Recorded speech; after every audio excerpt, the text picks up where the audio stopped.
എല്ലാവർക്കും നമസ്കാരം. ഇന്ന് ഞാൻ നിങ്ങളോട് സംസാരിക്കാൻ ആഗ്രഹിക്കുന്നത് അവഗണനയുടെ തടവറയിൽ കഴിയുന്ന പ്രവാസികളെക്കുറിച്ചാണ്. മനോഹരമായ ഈ ഒരു ആർട്ടിക്കിൾ എഴുതിയിരിക്കുന്നത് നാസർ മാലിക്കാണ്. ഇന്നത്തെ തലമുറക്ക് അത്രയ്ക്ക് സുപരിചിതമാവില്ല ഈ കവറുകളും സ്റ്റാമ്പുകളും. എന്നാൽ ലാൻഡ് ഫോൺ പോലും വ്യാപകമല്ലാത്ത കാലത്ത് ഇങ്ങനെ ഒരു കത്ത് കൊണ്ട് പോസ്റ്റ്മാൻ വരുന്ന നേരം ഒരു പ്രവാസിയുടെ വീട്ടിൽ ഒന്നടങ്കം നിറയുന്ന ഒരു സന്തോഷമുണ്ട്. കത്ത് പൊട്ടിക്കുന്ന നേരം പുറത്തു വരുന്ന ഒരു ഗൾഫ് സുഗന്ധമുണ്ട്. ആ സുഗന്ധം പോലും ആഘോഷമായിരുന്ന കാലം. പലപ്പോഴും 2-3 ഷീറ്റ് പേപ്പറിനകത്ത് പൊതിഞ്ഞ നിലയിലിരിക്കുന്ന ചെക്കോ ഡ്രാഫ്റ്റോ കാണും. അന്നേരമുണ്ടാവുന്ന സന്തോഷം ഇരട്ടിയാണ്. പോസ്റ്റ്മാൻ കത്ത് കൊണ്ടുവരുമ്പോൾ തന്നെ പതിവിൽ കൂടുതൽ കനം കവറിനുണ്ടെങ്കിൽ അതിൽ ചെക്കോ ഡ്രാഫ്റ്റോ കാണുമെന്ന് ഉറപ്പാണ്. നീട്ടിയെഴുതിയ കത്തിൻ്റെ അവസാന ഭാഗങ്ങളിലാവും പലപ്പോഴും വീട്ടുകാരെ സന്തോഷത്തിലാക്കുന്ന മറ്റൊരു കാര്യം എഴുതി കാണുക: 3-4 മാസങ്ങൾക്ക് ശേഷം നാട്ടിൽ വരാൻ ലീവ് കിട്ടുമെന്ന കാര്യം. പിന്നീട് വീട്ടുകാർക്ക് ദിവസങ്ങൾ എണ്ണിയുള്ള കാത്തിരിപ്പാണ്.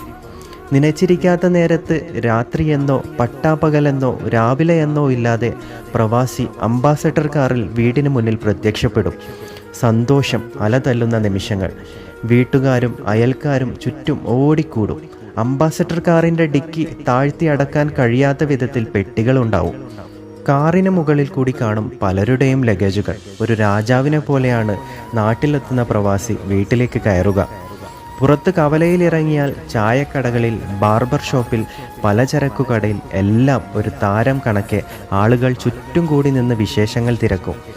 തിളങ്ങുന്ന ലെതർ ചെരിപ്പിട്ട പ്രവാസിയിൽ നിന്ന് ബ്രൂഡ് പെർഫ്യൂമും 555 സിഗരറ്റും ചേർന്നുള്ള ഒരു സുഗന്ധം പരക്കാനുണ്ട്. കൊടും ചൂടിൽ ഉറ്റവരെ വിട്ടുപിരിഞ്ഞ് അട്ടിയിട്ട ഒരു കട്ടിലിൽ സ്വന്തം ഇടം ഒതുക്കി 3-4 വർഷങ്ങൾ വിയർപ്പൊഴുക്കി അധ്വാനിച്ചതിൻ്റെ ചില സന്തോഷ നിമിഷങ്ങളാണ് നാട്ടിലെത്തുന്ന പ്രവാസിക്ക് ലഭിക്കുന്ന ഈ വരവേൽപ്പും ചുറ്റും കൂടുന്ന ചെറിയ ആൾക്കൂട്ടവുമെല്ലാം. വർഷങ്ങൾക്ക് ശേഷം അവർ ജീവിക്കുന്ന ചില ദിവസങ്ങൾ മാത്രമായിരുന്നു അതെല്ലാം. അതിനുശേഷം വീണ്ടും അവർ യാത്രയാവും. വീണ്ടും എയർമെയിൽ കവറിൽ ആഴ്ചകൾക്ക് ശേഷം എത്തിയ വിവരത്തിന് കത്തും വരും. ആയുസ്സിലെ സിംഹഭാഗവും ജനിച്ച നാട്ടിൽ നിന്ന് ഉറ്റവരെ വിട്ട് മറ്റൊരിടത്ത് ജീവിക്കേണ്ടി വന്നവർ. അവർ ആ ഒരു ആയുസ്സിൽ എല്ലാം മറന്ന് ജീവിച്ച് കാണുക കൂടിപ്പോയാൽ 2-3 വർഷങ്ങളായിരിക്കും. അങ്ങനെയുള്ളവർ സ്വന്തം ജീവിതം തന്നെ നൽകി കെട്ടിപ്പടുത്ത സൗഭാഗ്യങ്ങളാണ് ഓരോ മലയാളിയും ഇതുവരെ ആസ്വദിച്ചത്. കോവിഡ് മഹാമാരി ലോകം കീഴടക്കിയ ശേഷം ഇപ്പോൾ അവരെ ആർക്കും വേണ്ട. പ്രവാസിയെ കാണുമ്പോൾ ഭയമാണ് എല്ലാവർക്കും. ഇന്ന് അവരെത്തുന്ന നേരം എയർപോർട്ടിൽ വിളിക്കാൻ ആരും എത്തുന്നില്ല. ആരവങ്ങളും ആഘോഷങ്ങളുമുള്ള വീട്ടിലേക്കല്ല പ്രവാസി കയറി ചെല്ലുന്നത്. ക്വാറന്റൈൻ കഴിഞ്ഞ് പുറത്തിറങ്ങിയ പ്രവാസികൾ പോലും അനുഭവിക്കുന്നത് മാനസിക നില തെറ്റിക്കുന്ന സാമൂഹിക അയിത്തമാണ്. വീട്ടുകാർ പോലും ഇങ്ങോട്ട് വരണ്ട എന്ന് പറഞ്ഞ അനുഭവങ്ങൾ പലരും വേദനയോടെ പങ്കുവെക്കുന്നുണ്ട്. എല്ലാം അടുത്ത ഒരു സുഹൃത്ത് ഈ അടുത്ത് പറഞ്ഞ്, ഞങ്ങളെ പിറന്ന നാടിനും ഇവർക്കും വേണ്ട, ഞങ്ങൾക്ക് മുന്നിലുള്ളത് ഈ കടലാണ് എന്നാണ്.